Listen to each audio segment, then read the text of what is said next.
It's crazy. That's a week from Sunday.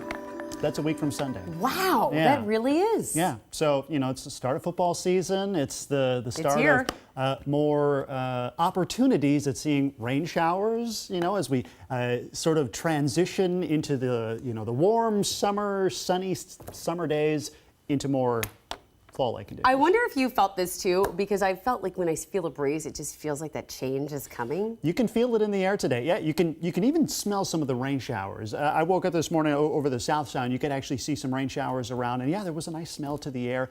More of those showers will linger into the afternoon hours, and if you are heading to the game tonight, I do have your Seahawks and Raiders forecast. Don't expect any starters, but yeah, anyways.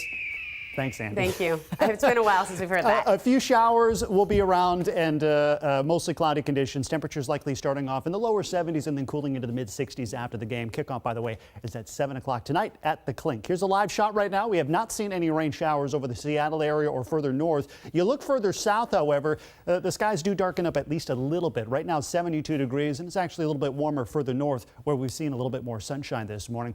This is radar over the last 6 hours. You can see the bulk of the showers have basically stayed south of the Highway 18 corridor. Olympia did hear a couple rumbles of thunder earlier this morning. The thunder threat has kind of diminished over the last couple of hours. Let's zoom in a little bit closer and we can see exactly where these showers are. South of Tacoma, just east of Olympia, that's where we're seeing more or less sprinkles. Out towards Snoqualmie, maybe the Mount Si area seeing some sprinkles as well, and just some straight up rain showers in and around Enumclaw. So most of it has been further south, but as we head deeper into the day, this sort of broad weather system is going to bring most of us around the Puget Sound area at least a chance at seeing some of those showers. You can see the system is also producing some thunderstorms off the coast as well as over interior parts of Oregon. You can even see a heavier shower down towards just south of Grand Mountain, south of Rochester this afternoon. Let's take a look at futurecasts and notice as we head into the second half of the day, yes, some of those showers will work their way over the rest of the Puget Sound area.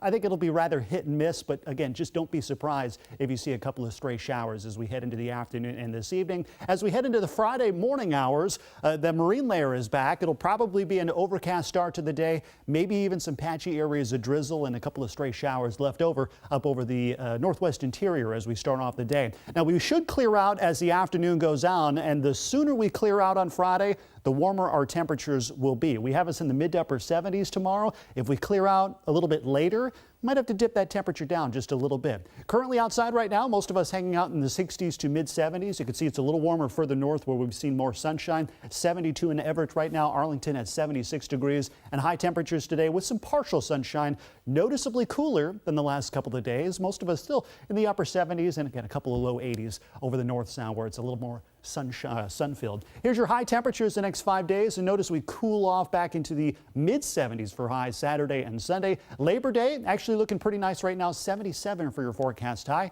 And here's your 7-day forecast. We should see a mostly dry afternoon on Friday, increasing showers on Saturday. So Saturday afternoon and evening, a better chance of seeing some of those rain showers. Some of those will linger into early Sunday morning, and we should dry out for Labor Day itself. Temperatures back near 80 degrees by next Tuesday and Wednesday when a lot of kids head back to school.